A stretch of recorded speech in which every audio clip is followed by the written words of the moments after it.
నాకు జన్మనిచ్చిన నా తల్లిదండ్రులకు మరియు ఈ విశ్వానికే ధ్యానాన్ని జ్ఞానాన్ని అందించినటువంటి పత్రిజీ దంపతులకు మరియు నాకు నిరంతరం జ్ఞానం ధ్యానం బోధిస్తున్న తటవర్తి దంపతులకు నా హృదయపూర్వక ఆత్మాభివందనములు. అలాగే జూమ్ నిర్వహిస్తున్న సునీతామోహన్ దంపతులకు జూమ్లో ఉన్న మీ అందరికీ కూడా ధన్యవాదాలు. ఈరోజు మనం తెలుసుకోబోయే అంశం ఏమిటి అంటే స్వధర్మం పరధర్మం. స్వధర్మం పరధర్మం ఈ రెండు ధర్మాల గురించి తెలుసుకుందాం. ఇవి ఎలా ఆచరించాలి అనేది కూడా తెలుసుకుందాం. పరధర్మం అంటే ప్రాపంచికంగా ఏమనుకుంటాము అంటే ఈ పరధర్మము అనే దాని గురించి ఇతరులకు చేసే దాన్ని గురించే, అంటే ఇతరులకు ఏది చేసినా అది పరధర్మం అనుకుంటాము. స్వధర్మం అంటే సొంతానికి చేసుకునేది, మన శరీరానికి చేసుకునేదని ప్రాపంచికంగా అలా అనుకుంటాం. కానీ ఈ ఆధ్యాత్మికంలో ఏంటి అంటే పరధర్మము అంటే ఈ శరీరానికి ఈ మనసు కోసం చేసే ధర్మాలు. మరి స్వధర్మము ఏంటి అంటే ఆత్మ కోసం చేసే ప్రయత్నం. ఆత్మ కోసం ఏవైతే చేస్తామో అవే అనమాట. ప్రాపంచికంగా అలా, ఆధ్యాత్మికంగా ఇలా అన్నమాట. చూడండి, శరీర ధర్మం కానీ మనసు ధర్మం కానీ ఏంటి కోసం అందరూ ప్రయత్నిస్తారు. ఏంటిది? భౌతిక ప్రపంచంలో అందరూ శరీరం కోసం కష్టపడతారు, మనసు కోసం కష్టపడతారు. ఆత్మధర్మం మాత్రం ఒక ధ్యానులు మాత్రమే ప్రయత్నిస్తారు. వాళ్ళు మాత్రమే దానికోసం పాటుపడతారన్నమాట. ఇక పరధర్మం అంటే ఏంది, మనసు ధర్మం అంటే ఏంది అనేదాన్ని, అంటే పరధర్మంలో శరీర ధర్మం అంటే ఏంది, మనసు ధర్మం అంటే ఏంది అనే దాని గురించి తెలుసుకుందాం. ఇప్పుడు శరీర ధర్మం అంటే ఈ శరీరం ఏంటి, పంచేంద్రియాలతో నిర్మితమై ఉంది కదా. పంచేంద్రియాలతో ఉన్నటువంటి ఈ శరీరము ఈ ఐదింటిని తృప్తిపరుస్తుంది. ఏంటి ఆ పంచేంద్రియాలు? కన్ను, ముక్కు, చెవు, నోరు, చర్మం. ఈ ఐదింటికి తృప్తికి పరచడానికే కష్టపడుతుంది అన్నమాట. చూడండి, కళ్ళు కళ్ళు చూసినవన్నీ కావాలనుకుంటాయి. ఇప్పుడు పక్కింటోళ్ళు ఏదో ఒక మంచి చీర తెచ్చుకున్నారనుకోండి, నాకుంటే బాగుండు. ఆడవాళ్ళ విషయం చెప్తున్నాను, అంత ఆడవాళ్ళమే కాబట్టి. దానికోసం ఎంతో ప్రయత్నం చేస్తాము. ఇంకా ముక్కు, ఇంటి మంచి మంచి సువాసనలు పక్కింట్లో కానీ ఎక్కడో కానీ వచ్చి తింటే మన ఇంట్లో కూడా ఉండింటే బాగుండేది. ఒకవేళ ఏదైనా మంచి వంట చేసుకున్నారు, మంచి వాసన వచ్చింది, అరే మనం కూడా చేసుకుంటే బాగుండేది, మనం కూడా తినింటే బాగుండేది. దానికోసం ప్రయత్నం అన్నమాట. ఇంకా ఇలా చెవి ద్వారా ఏది విన్నది కూడా నాకు కూడా ఉండింటే బాగుండు. దానికోసం ఎంతో కష్టపడాలి. ఏది ఊరిక రాదు. ఏదైనా ఊరికి వస్తుందా? అస్సలు రావు. దేనికోసమైనా కష్టపడాలి. ఇక శరీరం, చర్మం. ఈ శరీరం సుఖం కోరుకుంటుంది. చూడండి, ఏంటి మంచి పరుపు కావాలి, లగ్జరీగా ఎంత మెత్తగా పడుకున్నదాడే హాయినిచ్చేది. అలాగే ఏసీ కావాలి, కంఫర్ట్గా ఉండాలి, ఇలా అనుకుంటాం. ఇలా అనుకున్నప్పుడు వాటి కోసం ఎంతో కష్టపడవలసి ఉంటుందన్నమాట. ఈ ఇంద్రియాలను సుఖపెట్టడం కోసం ప్రయత్నిస్తూనే ఉందాం. ఇది పరధర్మం అవుతుంది. ఇక మనసు ధర్మం. ఈ మనసు ధర్మం ఏమిటి అంటే అర్షట్ వర్గాలు, కామ, క్రోధ, లోభ, మోహ, మదమాశ్చర్యాలు. ఇవన్నీ కూడా దేహాభిమానం వల్ల మనస్సుతో ఏర్పడతాయి. మనకి దేహం మీద అభిమానం ఉంటుంది కదా, దానివల్ల మనసుతో ఏర్పడతాయన్నమాట. ఈ మనసు అనేది ఏంటి అంటే మన ఇంద్రియాల ద్వారా ఏవైతే స్వీకరిస్తాయో ఆ విషయాలన్నిటి పట్ల కోరిక వల్ల చూసినవన్నీ కావాలి అని కోరుకుంటుంది. ఆ కోరుకోవడం వల్లే ఈ మనసు ఏర్పడుతుంది అన్నమాట. ఈ వీటి గురించి కొంత తెలుసుకుందాం. ఏంటి అంటే కామం. ఈ కామం ఏంటి అంటే, కామము అనేది ఏంటి? కోరిక. కామము అంటే కోరిక. ఇదంతా తెలుసు కదా మీకు, కోరిక అనేది. ఈ కోరిక వల్ల చెయ్యరాని తప్పులు ఎన్నో చేస్తుంటారు. సరే, ఒక తప్పు చేసిండ్రు, ఆ కోరిక తీరింది, మళ్ళీ ఏమనిపిస్తుంది? ఎంబడే ఇంకో కోరిక కలుగుతూనే ఉంటుంది. దానివల్ల తప్పులు పాపాలు చెయ్యరాని కర్మలు ఎన్నో చేస్తుంటారు. కర్మల మళ్ళా ఏంటి? జన్మలు. ఇలా చేస్తూ ఉంటారన్నమాట. ఒకటి తీరిందాడవే ఇంకొకటి వస్తూనే ఉంటుంది. ఇలా కానీ ఏంటి అంటే, మనకు కలిగిన కోరికను ఇతరులకు బాధ పెట్టకుండా ఉండే విధంగా ఉంటే ఆ కోరిక మనం తీర్చుకోవచ్చు. మన కోరిక వల్ల ఎవ్వరికి బాధ కలగకూడదన్నమాట. అలా ఉన్నప్పుడు తీర్చుకోవచ్చు. కానీ ఎదుటివాడిని బాధ పెట్టి, ఎదుటివాడిని హింసించి ఆ కోరిక తీర్చుకుంటే అది వాడికే నాశనం. దీనికి ఉదాహరణగా రవణాసురుడు. రవణాసురుడి కోరిక వల్లనే కదా సీతను ఎత్తుకొచ్చింది. సీతను బాధ పెట్టడం వల్లే అతడు నాశనమయ్యాడు. ఇంకా ఇంకా మనకు అర్థం కావడానికి కీచకుడు. ఆ కీచకుడు కూడా ద్రౌపదిపై మనసు పడి ఆమెను కష్టపెట్టడం వల్ల భీముడి చేతిలో బలి కావలసి వచ్చింది. అలాగే నహుషుడు, ఆయన కూడా ఇంద్ర పదవి లభించింది. ఆ పదవి ఊరక ఉన్నా అయిపోయేది. ఆమె ఇంద్రాణి మీద కోరిక కలిగి తను చివరికి బల్లిగా జన్మించవలసి వచ్చిందనమాట. కోరిక వల్ల నష్టమే కానీ లాభము లేదు. మనకు తటవర్తి సారు దీని మీద ఒక బుక్కే రాసిండు, కోరికల వల్ల నష్టాలు అని. అందుకని కోరికలు నష్టాలే గాని లాభం కాదు అన్నమాట. ఇక క్రోధం. క్రోధము అంటే కోపం. ఈ కోపం వల్ల ఏమవుతుంది? మనకున్న జ్ఞానం నశిస్తుంది అన్నమాట. ఆ కోపంలో ఏం మాట్లాడుతున్నాం, ఏం చేస్తున్నాం, ఎలా ప్రవర్తిస్తున్నాం, ఇవేవి కూడా తెలియదు. మనకు ఆ ఆవేశం వచ్చినప్పుడు ఇక ఏది ఉండదు అన్నమాట. చూడండి, హిరణ్యకశిపుడు, ప్రహ్లాదుడి తండ్రి, విష్ణుమూర్తితో కోపంగా ఉన్నాడు. ఎందుకు అంటే, తన తమ్ముడైన హిరణ్యాక్షుణ్ణి విష్ణుమూర్తి చంపడం జరిగింది. ఎందుకు అంటే, అతను భూమాతను దొంగలించి సముద్రంలో ఎక్కడో దాపెట్టుకుంటాడు అనమాట. ఆయన దాక్కొని ఆ భూమిని కూడా దాపెడతాడు. అది వరహావతారంలో విష్ణుమూర్తి ఎత్తి ఆ హిరణ్యాక్షుణ్ణి చంపడం జరుగుతుంది. నా తమ్ముణ్ణి చంపిండు కదా అని కోపంతో ఇతన్ని చంపాలి అనే దాంతో ఉంటాడనమాట. కానీ వెతుకుతూ ఉంటాడు. హిరణ్యకశిపుడు విష్ణువు కోసం వెతుకుతూ ఉంటాడు. ఆయనకి ఎంతో బలం ఉంది. హిరణ్యకశిపుడికి ఎంత బలం ఉన్నా ఏం లాభం? నీవు నీ క్రోధం నీ ఆధీనంలో లేకుంటే కష్టమే. తనలో ఆ కోపం వల్లనే, ఆ క్రోధం వల్లనే తనలో ఉన్న పరమాత్మను తెలుసుకోలేకపోయాడు. కొడుకు చెప్పాడు, అక్కడ ఇక్కడ లేడు, అంతటా ఉన్నాడు అని. కానీ ఏంటి? ఆ క్రోధం వల్ల తెలుసుకోలేకపోయాడనమాట. బలం ఉన్నంత మాత్రాన ఏమీ కాదు, జ్ఞానం ఉండాలి. జ్ఞానం ఉన్నప్పుడే పరమాత్మను తెలుసుకోగలుగుతాం అన్నమాట. అందుకే జ్ఞానులు ఎప్పుడూ కూడా కోపం తెచ్చుకోకూడదు. జ్ఞానులకు కోపం రాకూడదు. ఒకవేళ అంతగా కోపం వస్తే అప్పుడు వచ్చిన కోపాన్ని చూడాలి, ఆలోచించాలి. ఎందుకు వచ్చింది నాకు ఈ క్రోధం?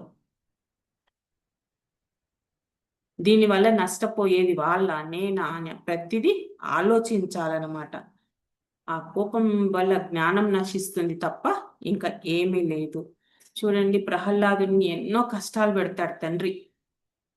అంటే సముద్రంలో ఎత్తేస్తాడు, ఎత్తైన కొండల మీద నుంచి ఎత్తేస్తాడు, పాములతో కరిపిస్తాడు. అన్నిటినీ సహించాడు, భరించాడు. అన్ని భరించడం వల్ల ఏమైంది, ఆయనకు భగవతుడి దర్శనం లభించింది. ఇక ఈ కోపం వల్ల ఏమైంది, నా హిరణ్యకశిపుడు చనిపోవడం జరిగింది. మనందరికీ కూడా ఎన్ని కష్టాలు వచ్చినా, ఎన్ని బాధలు కలిగినా సహించాలి, భరించాలి. ఈ ధ్యాన మార్గంలో కూడా మనకు ఎన్నో వస్తాయి. చూడండి, మొదట్లో ధ్యానంలో కూర్చోవడానికే శరీరం సహకరించదు. శరీరం సహకరించక అప్పుడు ఎన్నో బాధలు పడతాం. తర్వాత మనం ధ్యానంలో ఎదుగుతుంటే కూడా ప్రకృతి మాత పరీక్షిస్తుంటుంది. అంటే వీళ్ళు ఇందులో ఉంటారా, వెళ్ళిపోతారా. చాలా మంది భయపడి వెళ్ళిపోతారు. అబ్బా, నాకెందుకు వచ్చింది ఈ ధ్యానం అనే వెళ్ళిపోయే వాళ్ళు కూడా ఉన్నారు. అలా వాటిని కూడా మనం సహిస్తూ భరిస్తూ ఉంటే గనక మనకు ఆత్మ దర్శనం కలుగుతుందన్నమాట. ఇది మనం ప్రహ్లాదుని చూసి నేర్చుకోవచ్చు. ఇక ఈ క్రోధం గురించి మనం ఇంకా పురాణాల్లో చూస్తే కనుక దక్ష ప్రజాపతి, ఎవరు, మన పార్వతీమాత తండ్రి. ఇతడేంటి, ఆయన ఒక యజ్ఞం చేస్తాడు. యజ్ఞం చేస్తే శివుణ్ణి ఆహ్వానించకుండా అవమానిస్తాడు. కూతురు వచ్చినా కూడా ఆ కూతుర్ని పిలుచుకోకుండా ఆమెను కూడా అవమానిస్తాడు. దానికి అతనే నాశనం అయిపోతాడు అనమాట. ఇక అలాగే అశ్వత్థామ కూడా తండ్రి మరణం తెలుసుకొని ఆ పాండవుల పైన ఎంతో కక్ష కడి వాళ్ళ పిల్లలని నాశనం చేస్తాడు. కానీ తానే నష్టపోతాడు కదా. తను అజేయుడు, అంటే ఆ అమరుడు, తనకి మరణం లేదు. తనకి ఇక్కడ ఒక మణి ఉండింటది, ఆ మణిని కూడా కోల్పోవలసి వస్తుందన్నమాట. అందుకనే క్రోధం అనేది ఉండకూడదు. జ్ఞానులు చాలా కంట్రోల్లో ఉండాలి. వచ్చిన ప్రతి దాన్ని ఆలోచించుకోవాలన్నమాట. ఇక లోభం ఎవరికి ఉంది అంటే దుర్యోధనుడికి. లోభం అంటే పిసినారితనం. ఏంటి, పాండవులు 5 ఊళ్ళు ఇయ్యమని అడుగుతారు. కానీ ఆయన ఏం చెప్తాడు, నేను ఒక సూది మొన మోపినంత కూడా ఇవ్వను అని చెప్తాడు. దానివల్ల ఏమైంది, యుద్ధం జరిగింది. యుద్ధంలో ఎవరు నాశనమైండ్రు, దుర్యోధనుడే నాశనం అయ్యిండనమాట. దీన్ని చూసి మనమేం నేర్చుకోవాలి, లోభం అనేది మనకి ఉండకూడదు. మనకి ఏది కలిగితే అది ఎంతో కొంత ఇస్తూ ఉండాలన్నమాట. మనకి కలిగిందంతా కూడా ఆ భగవంతుడు ఇస్తేనే కదా మనకు వచ్చేది. అది అందరికీ పంచమనే ఇస్తాడు మనకి. నీకు కాగా ఎక్కువ ఉంది అంటే పంచమనే అర్థము అది. కానీ అదేం చేస్తాము, అలా అనుకోము. ఇంకా కావాలి, 7 తరాలకు కావాలి అని. మొన్ననే ఎక్కడో స్టోరీ విన్నా, 6 తరాలకు సరిపోయే అంతా ఉందంట. భూమి గాని సంపద మొత్తం ఉందంట. 7వ తరానికి లేదట ఆయనకి. అయితే ఇంకా, అంటే అన్ని లెక్కలు చూసుకుంటే 6 తరాల వరకు సరిపోతుంది. 7వ తరానికి లేదు. ఆయనకు ఫికర్ పట్టింది, మరి నా 7వ తరం ఎలా బతుకుతుంది అని. అయితే పోయి ఒక ఋషిని అడుగుతాడట, ఎలా నా 7వ తరానికి అని.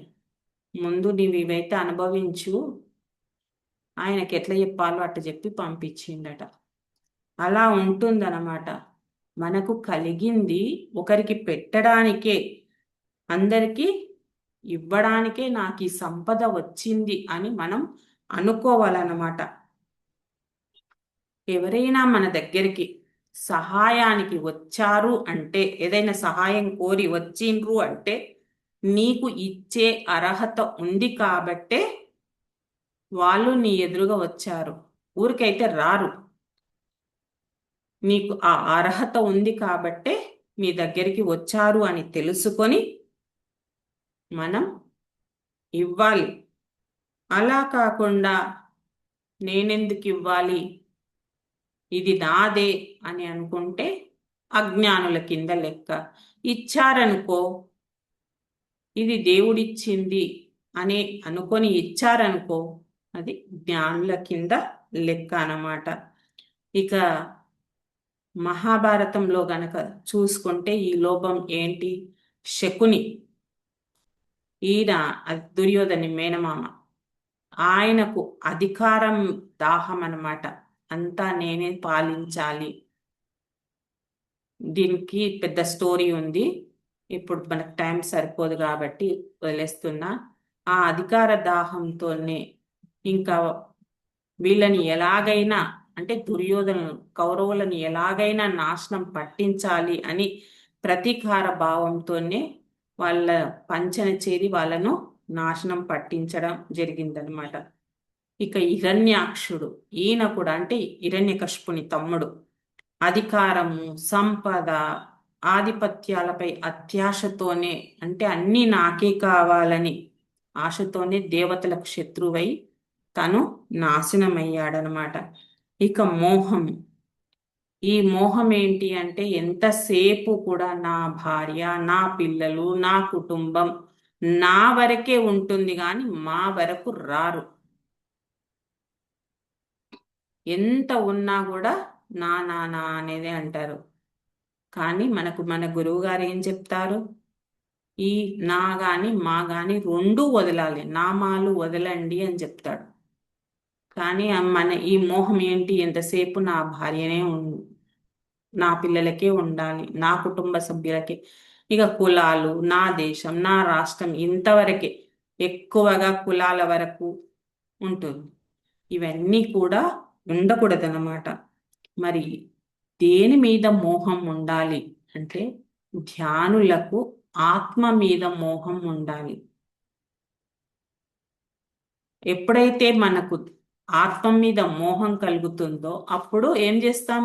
ధ్యానం అధికంగా చేస్తాము, ఆత్మను తెలుసుకోవాలని ప్రయత్నిస్తూ ఉంటామన్నమాట. ఇక్కడ మనం మహాభారతంలో కనుక చూస్తే ఈ మోహం ఏంటి? ధృతరాష్ట్రుడు, ఉదాహరణగా ధృతరాష్ట్రుణ్ణి తీసుకోవచ్చు. ఏంటి అంటే ఆయనకు కొడుకుల మీద ఉన్న ప్రేమతో పాండవులను ఇవ్వడు, ఆస్తి పాండవులకు ఇవ్వడు. లెక్కైతే పాండవులదే ఆ రాజ్యం గాని అన్ని గాని, కానీ తన కొడుకుల మీద ప్రేమతో, మమకారంతో అసలు ధర్మం గురించి కూడా ఆలోచించడు. సరి అయిన నిర్ణయాలు తీసుకోక చివరికి ఏమైండు? ఉన్న 100 మంది కొడుకులను కోల్పోవలసి వచ్చింది అన్నమాట. ఇక దశరథుడు, ఈయన ఏంటి? రాముడి మీద ప్రేమతో, ఎంతో ప్రేమ రాముడు, ఎందుకంటే కలగక కలగక కలిగింటాడనమాట. చాలా సంవత్సరాలకు, కొన్ని వందల సంవత్సరాలకు పుట్టింటాడు ఏమో. అలాంటి కొడుకు దూరమైనప్పుడు ఆ పుత్ర వియోగంతో, ఆ మోహంతో ఆయన కూడా తీవ్ర దుఃఖానికి గురి అయిందనమాట. అందుకే మోహం కూడా ఎక్కువగా పెంచుకోకూడదు. దేని మీద పెంచుకోకూడదు? ఆస్తుల మీద అనుకోండి, పిల్లల మీద అనుకోండి, భార్య మీద అనుకోండి, భర్త మీద అనుకోండి, దేని మీద పెంచుకోకూడదు. పెంచుకున్నామా అజ్ఞానులమే. అదే ధ్యానుల మీద పెంచుకోవాలి, ఆత్మ మీద పెంచుకోవాలన్నమాట. ఇక మదము, మదము అంటే గర్వము.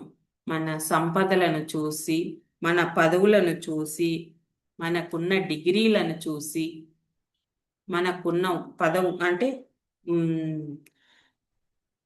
ఉద్యోగాలను చూసి ఏం చేస్తుంటాం? గర్విస్తూ ఉంటాను. నేను ఈ పెద్ద పోస్ట్లో ఉన్నాను, నాకు ఇంత సంపద ఉంది, నేను ఈ పెద్ద కులంలో పుట్టాను. ఇది కూడా ఉంది, కులంలో పెద్ద కులంలో పుట్టినాను అనే గర్వం కూడా చాలా మందికి ఉంటుందన్నమాట. కానీ ఇవన్నీ ఉండవలసినవి కాదు. ఎందుకంటే ఈ శరీరం పోయినెంబడే అవన్నీ కూడా పోతాయి. ఉంటాయా? ఒక్కటన్నా వస్తుందా మన ఎంబడి? ఏది రాదు. కులము రాదు, బట్టలు రావు, భార్య రాదు, భర్త రాడు, ఏది రాదు. మరి ఉండవలసింది ఏంటి అంటే మన ఆత్మ మీద ఉండాలి.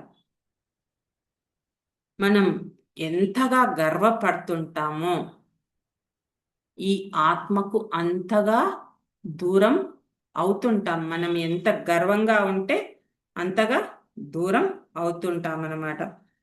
ఇక మనం ఇక్కడ ఉదాహరణగా తీసుకుంటే హిరణ్యకశిపుడు, తనను మించిన వారు ఎవ్వరూ లేరనే అహంకారం ఆయనకు ఎంతో ఉంది. అలా ఉండబట్టి విష్ణుమూర్తితో వైరం పెట్టుకోవడం జరిగిందనమాట. ఇక బాణాసురుడు, ఈయన ఏంటి అంటే తనకున్న బలము, తనకు లభించిన వరాలతో గర్వంగా యుద్ధానికి దిగి ఆయన కూడా నాశనం అవుతాడనమాట. ఇక మత్సరం, ఇది ఈర్ష్య. అంటే పక్కవాడు మనకంటే గొప్పగా ఉంటే ఈర్ష్య ఉంటుంది. అంతే కదా.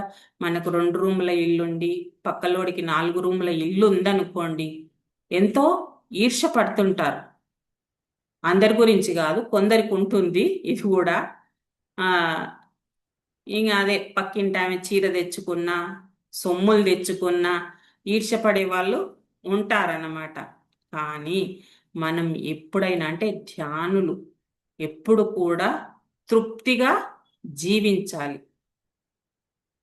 సరే, ఇంతే ఉంది, నాకు భగవంతుడు ఇదే ఇచ్చాడు అనే తృప్తితో జీవించాలి. అలా జీవించినప్పుడు ఏమవుతుంది? మనకు ఈర్ష్య అనేది రాదు అన్నమాట. ఈ జ్ఞాని ఏమనుకుంటాడు? ఇదంతా నేనే ఎన్నుకొని వచ్చాను, ఇలా ఉండాలి అనేది ఎన్నుకొని నేనే వచ్చాను, అందుకే నా జీవితం ఇలా ఉంది అని తృప్తిగా జీవిస్తాడు. అదే అజ్ఞాని కనుక ఏమైతే ఎలా ఉంటాడంటే, ఇవన్నీ తెలియవు కదా, అసలు నేను ఎన్నుకొచ్చాననే విషయం ఆయనకి వాళ్ళకి ఎలా తెలుస్తుంది? అజ్ఞానులకు. ధ్యాన మార్గంలోకి వచ్చిన వారికే ఇదంతా తెలుస్తుంది. వాళ్ళు అజ్ఞానంలో ఉండడం వల్ల ఇతరులను చూసి ఈర్ష్య పడుతుంటారనమాట. మరి ఈ మత్సరం ఏంటి అంటే, కంసుడు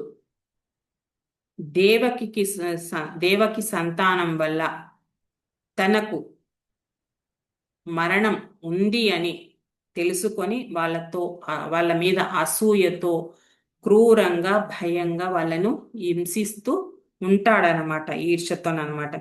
అలాగే శిశుపాలుడు, ఈయన కూడా శ్రీకృష్ణుని పైన నిరంతరం అసూయతో ద్వేషంతో ఉంటాడు. మరి ఇవన్నీ ఎలా ఏర్పడతాయి?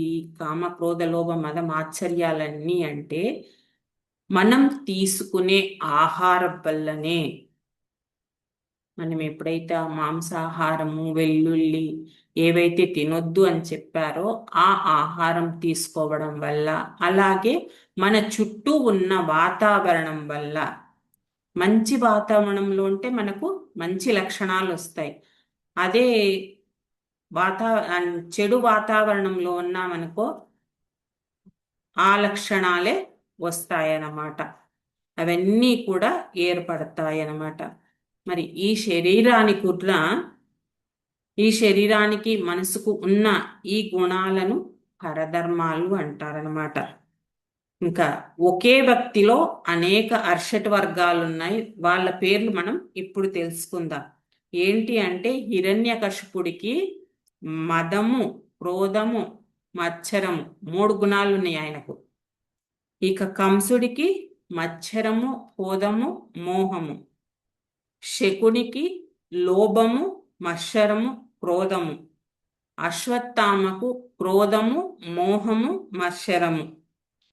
ఒక్కరొక్కరిలోనే ఒక్క గుణం ఉంటేనే తట్టుకునేది కష్టం. కానీ 3-4 గుణాలుంటే తట్టుకోగలుగుతామా?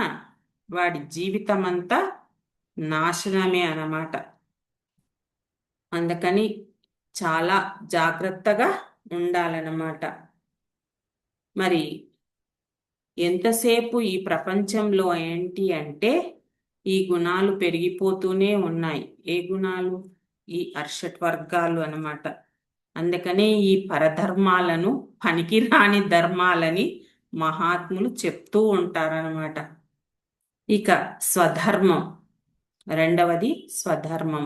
ఈ స్వధర్మం ఏమిటి అంటే ప్రేమ, దయ, సహనము, సానుభూతి. మరి ఇవన్నీ ఎక్కడి నుంచి వస్తాయంటే ఆత్మ నుంచి వస్తాయి. చెప్పుకున్నాం కదా స్వధర్మము ఏంటి అంటే ఆత్మ అని. ఆత్మ నుంచి వస్తాయి. వీటి గురించి కూడా కొంత తెలుసుకుందాం. ప్రేమ. ప్రేమ అంటే ఏంటి? అందరినీ ప్రేమించడం. అందరినీ అంటే ఒక మానవులను కాదండి, ఈ సృష్టిలో ఉన్న సకల జీవరాశులను కూడా మనం ప్రేమించగలగాలి, ప్రేమించాలి. కానీ ప్రస్తుతం ఎలా ఉంది అంటే మానవులు తోటి మానవులను మాత్రమే ప్రేమిస్తున్నారు. ఇంకా అనాథ శరణాలయం అనుకోండి, వృద్ధాశ్రమాలు పెట్టి మానవులను మాత్రమే ప్రేమిస్తున్నారు.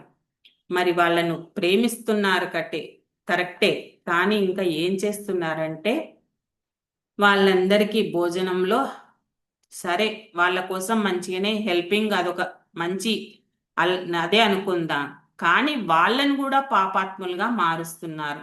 ఏంటి అంటే వాళ్లకు భోజనంలో కోడిగుడ్లు, మాంసాహారం పెట్టి వాళ్ళు కూడా వీళ్ళు వీళ్ళు తిని వీళ్ళు ఇది కాక వాళ్ళను కూడా పాపాత్ములనుగా మారుస్తున్నారు. ఇది విశ్వప్రేమ అనేది కాదు. అంటే ఇప్పుడు వాళ్ళ కోసం కట్టిండ్రు అంటే అమ్మ మంచి పని అని అనుకుంటాను, కానీ ఇవి పెట్టడం వల్ల ఏమవుతుంది? ఇది నువ్వు విశ్వానికి ప్రేమ చేసినట్టు కాదు, నాశనం చేసినట్టే అన్నమాట.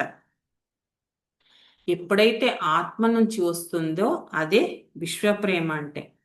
ఈ విశ్వప్రేమ అంటే ఏంటి అంటే ఎవ్వరినీ బాధ పెట్టకపోవడం. అంటే తోటి మానవులనే కాదు, సాటి జీవులు ఉన్న జీవరాశినందరినీ కూడా బాధ పెట్టకుండా అన్నిటినీ ప్రేమించాలి అన్నమాట. అందుకే మన గురువుగారు పత్రి గారు అహింస నేర్పించారు. మొట్టమొదట చెయ్యమన్నది అదే అనమాట. హింస చూడో హంస పకడు. మీరు ధ్యానం చేయకపోయినా పర్వాలే, కానీ మాంసాహారం బంద్ చేయండి అని చెప్పడం జరిగిందనమాట. అహింసలో ఉన్నవారే విశ్వప్రేమ ఉన్నట్టు. అంతే కదా. ఏ జీవిని హింసించకపోవడం వల్లే, హింసించకపోతేనే విశ్వం ప్రేమ ఉన్నట్టు అనమాట. జీవహింస చేస్తే విశ్వప్రేమ లేనట్టు అన్నమాట. ప్రేమ ఉన్నవారు ఎలా ఉంటారంటే ఎవ్వరినే కూడా నోటి ద్వారా కానీ చేత ద్వారా కానీ ఇంకా ఏ రూపకంగా కూడా హింసించరు, బాధ పెట్టరు. ఇది ఆత్మధర్మం అన్నమాట. ఇక దయ. ఈ దయ అనేది ఏంటి? మన క్రింది వారిపైన, అంటే మనకంటే తక్కువ వారిపైన, పేదవారిపైన, ఇంకా మన క్రింది జీవులు అంటే మనం మానవులం కదా, మనకంటే కింద జీవులు ఉన్నాయి కదా, వాటినన్నిటినీ కూడా దయ చూపించాలి. వాటన్నిటిపైన కూడా దయ చూపించాలి. ఇప్పుడు మానవ జన్మ కంటే కూడా క్రింది జన్మలన్నీ మనకంటే తక్కువవే కదా. చిట్ట చివరిదే మానవ జన్మ అని మనం చెప్పుకుంటున్నాం కదా. అందుకే వాటన్నిటి మీద కూడా దయ చూపాలి అన్నమాట. అందుకే వివేకానందుల వారు ఏం చెప్పారంటే నీ కింది వారిపై నీకు దయ ఉన్నప్పుడే, నీవు దయ చూపించినప్పుడే నీ పైవాడు నీ పైన దయ చూపిస్తాడు అని చెప్పడం జరిగిందనమాట. అందుకని మనం ఎప్పుడూ కూడా మన క్రింది వారి పైన దయ కలిగి ఉండాలి. ఇక సహనం. సహనం ఏంటి అంటే మనకు ఎంత కష్టం కలిగినా సహనంతో ఉండాలి. ఎంత కష్టం వచ్చినా సరే, అంటే ఏ కష్టం వచ్చినా అది ఒక రోజు ఉంటుంది, 2 రోజులు ఉంటుంది, ఒక దాన్ని మన తీవ్రతను బట్టి ఉంటుంది. కాబట్టి ఆ సహనం అనేది ఉండాలి. వచ్చింది పోతుంది. సహనం ఉంటేనే మనం ఎదగగలుగుతామన్నమాట. మనకు ఏంటి అంటే భగవంతుణ్ణి చేరుకోవాలనే కోరిక గనక ఉంటే ఆ భగవంతుడే మన కర్మలను రద్దు చేయడానికి మన చుట్టూ బాధలు, కష్టాలు, రోగాలు ఇలాంటి పరిస్థితులు అన్నీ కల్పిస్తాడు. మనకు రోగాలు వచ్చినాయి, బాధలు వచ్చినాయి, కష్టాలు వచ్చినాయి ఎందుకు అని అనుకుంటే గనక మనం అక్కడే ఆగిపోతాం. ఏమనుకోవాలి? ఆ భగవంతుణ్ణి చేరుకోవాలంటే మనకున్న కర్మలన్నీ రద్దు కావాలి. మరి కర్మలు ఏ రూపకంగా రద్దు అవుతాయి? ఈ కష్టాలు, బాధలు ఇవి అనుభవించినప్పుడే మన కర్మల చిట్ట తగ్గుతుంది అన్నమాట. ఆ భగవంతుణ్ణి చేరాలంటే నీకు కర్మలనేది ఉండకూడదు. ఆ కర్మలు ఖర్చు అయినప్పుడే మనం ఆ భగవంతుణ్ణి చేరుకుంటాం. అందుకే మన చుట్టూ కష్టాలు, బాధలు ఎన్నో పెడుతుంటాడనమాట. ఈ సత్యం మనం అంటే ఈ ధ్యాన మార్గంలోకి రానంత వరకు ఈ సత్యం ఎవరికి తెలియదు. ప్రతిరోజు ఆయనకు దయలేదా మా మీద, అందరినీ మంచిగానే పెట్టిండు, మాకే పెట్టిండు ఈ కష్టాలు ఇలా అనుకుంటాం. కానీ ఈ ధ్యాన మార్గంలోకి వచ్చిన తర్వాత ఇప్పుడేమనుకుంటున్నాం? సరే, ఇదంతా నా కర్మలు తొలగిపోతున్నాయి, ఈ సత్యం తెలుసుకున్నాం కాబట్టి సంతోషంగా మనం సహిస్తున్నాం, భరిస్తున్నాం అన్నమాట. ఇక సానుభూతి. ఈ సానుభూతి ఏమిటంటే కష్టాలలో ఉన్న వారిపైన మనం సానుభూతి చూపించాలి. ఎవరైనా కష్టాలలో ఉంటే మనం వారిపైన సానుభూతి చూపించాలి. వారికి మన చేతనైనంత సహాయం చేయాలి. ఎంతవరకు చాతనైతే, నీకెంతుందో ఏది చాతనైతే అదే. ఇప్పుడు ఏదో ఒకటి అయ్యింటది, మన దగ్గర డబ్బు లేదు, డబ్బు లేకున్నా మనకి కనీసం వాళ్ళకు వండి పెట్టడము, మన దగ్గర ఏది ఉంటే అది ఇవ్వడం, ఇది చెయ్యాలన్నమాట. ఇంకా ఇక్కడ మనం ఏం గుర్తు పెట్టుకోవాలి అంటే ఆ పైలోకాల నుంచి భగవంతుడి ప్రతినిధిగా మనను కిందికి పంపాడు. ఇది బాగా గుర్తు పెట్టుకోవాలి. భగవంతుడైతే రాలేడు కదా, అందుకనే మనని పంపాడు. దీనికి చిన్నగా ఒక కథ చెప్పుకుందాం. ఏంటి అంటే ఒకసారట బాగా వరదలు వచ్చాయంట. వరదలు వచ్చి ఊరే పోతుంది. అలాంటి సమయంలో అందరినీ గవర్నమెంట్ అనౌన్స్ చేసింది, మీరంతా ఇల్లు ఖాళీ చేసి పలాని ప్లేస్కి వెళ్ళిపోండి అని. అందులో ఒక అతను ఉంటాడు. అంటే అతను భగవంతుణ్ణి బాగా నమ్ముతాడు. నమ్మడం వల్ల ఏంటి, ఆయనే వచ్చి నన్ను రక్షించాలి, నేను ఎక్కడికి వెళ్ళను. సరే, కింది ఫ్లోర్ నిండిపోయింది, పై ఫ్లోర్ ఎక్కుతాడు. ఆ పై ఫ్లోర్ నిండిపోయింది, పూర్తి పైనకి ఎక్కుతాడు. ఫస్ట్ ఒక అతను వస్తాడు, వచ్చి రావయ్యా నాయన పోదాం దా అంటే, లేదు నాకు ఆ భగవంతుడే రావాలంటాడు. ఇంకోడు ఏరోప్లేన్కి వెళ్ళి వస్తాడు, వాడు పడవేసుకొని వస్తాడు. ఎన్ని విధాలు వచ్చినా అతను వెళ్ళడు. వెళ్ళకుండా లాస్ట్కు చనిపోవడం జరుగుతుంది. అప్పుడు పైకి వెళ్ళిన తర్వాత ఎందుకు అడుగుతాడనమాట, ఆ భగవంతుడు వస్తాడనుకుంటే రాలేదు అంటే, నేను 3 సార్లు వచ్చాను నాయన నీకోసము, నువ్వేడొచ్చావు వాళ్ళు కదా అంటే, నేను రాలేకనే వాళ్ళని పంపించాను కదా అని చెప్పడం జరుగుతుంది. అందుకనే ఆ భగవంతుడు ప్రతినిధిగా మనను పంపించాడని గుర్తు పెట్టుకొని మనం ఎవరికైనా సరే మన చేతనైన సహాయం చేయి చెయ్యాలి. కానీ మనం ఏంటి అంటే ఈ భౌతిక ప్రపంచంలో ఈ మాయలో పడి అవన్నీ మర్చిపోతున్నాం. అందుకే ఎంతసేపు ఈ మాయల్లోనే ఉంటున్నాం కానీ అసలైనది మర్చిపోతున్నాం. ఎవరైతే ఈ ధ్యాన మార్గంలోకి వచ్చారో వాళ్లకు మాత్రమే ఇవన్నీ తెలుసుకొని భగవంతుడిలా ఉండగలుగుతున్నారన్నమాట.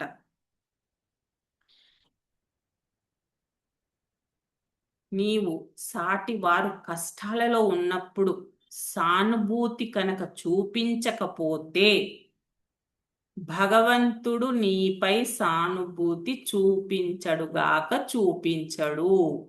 ఇది బాగా నోటెడ్ పెట్టుకోవాలి. మన ఎదురుగా ఎవరో ఒకరు కష్టంలో ఉంటారు, వాళ్లకు ఏ సహాయం చెయ్యకుండా ఆ భగవంతుడు నాకు చెయ్యాలి, నన్ను చూడాలి అంటే చూస్తాడా అంటే అస్సలు చూడడు. దీనికి చిన్నగా ఉదాహరణ తెలుసుకుందాం. రోడ్డు పైన ఒక యాక్సిడెంటే అయ్యింది అనుకోండి, మనం ఆ యాక్సిడెంట్ని చూసి వెళ్లకుండా ఏం చేయాలి? అంబులెన్స్కి ఫోన్ చేయడము, లేదా తీసుకెళ్లి ఆసుపత్రిలో జాయిన్ చేయడము చెయ్యాలి. అలా కాకుండా నాకెందుకులే అని నువ్వు వెళ్ళావే అనుకో, భగవంతుడు కూడా నాకెందుకు వీడి గురించి అని అనుకుంటాడనమాట. ఇంకా అలాగే పనింటికి ఎవరికైనా భోజనం పెట్టమని వస్తుంటారు కదా ఎవరో, ఆకలమ్మా అని. నీ దగ్గర ఉందా? పెట్టు, భోజనం, వండిన భోజనం, లేదా దానికి తగ్గట్టు కొంత డబ్బు ఇచ్చి పంపాలన్నమాట. అందుకే సాటి వారి పట్ల సానుభూతి చూయించాలి. ఈ ప్రేమ, దయ, సహనము, సానుభూతి ఇవన్నీ కూడా ఆత్మధర్మాలే అన్నమాట. ఇవన్నీ మనం చెయ్యడం వల్ల, ఇవన్నీ ఆచరించడం వల్ల మనం ఆత్మకు దగ్గరై ఆనందం పొందుతూ ఆత్మదర్శనం చేసుకుంటామన్నమాట. ఇవే మన స్వధర్మాలు. అందుకే భగవద్గీత ఏం చెప్తుందంటే, స్వధర్మం ఆచరించడం చాలా కష్టం. నిజమే, ఇవన్నీ ఆచరించాలంటే మాకున్నది ఎందుకెట్టాలి, మేమెందుకు ప్రేమగా ఉండాలి, ఇవన్నీ ఉంటాయి. కానీ ఈ స్వధర్మం ఆచరించడం కష్టమే. కానీ పరధర్మం ఏంటి అంటే పనికిరాని ధర్మం అని చెప్పడం జరిగిందనమాట. ఈ స్వధర్మమే మనని భగవంతుని దగ్గరకు చేస్తుంది.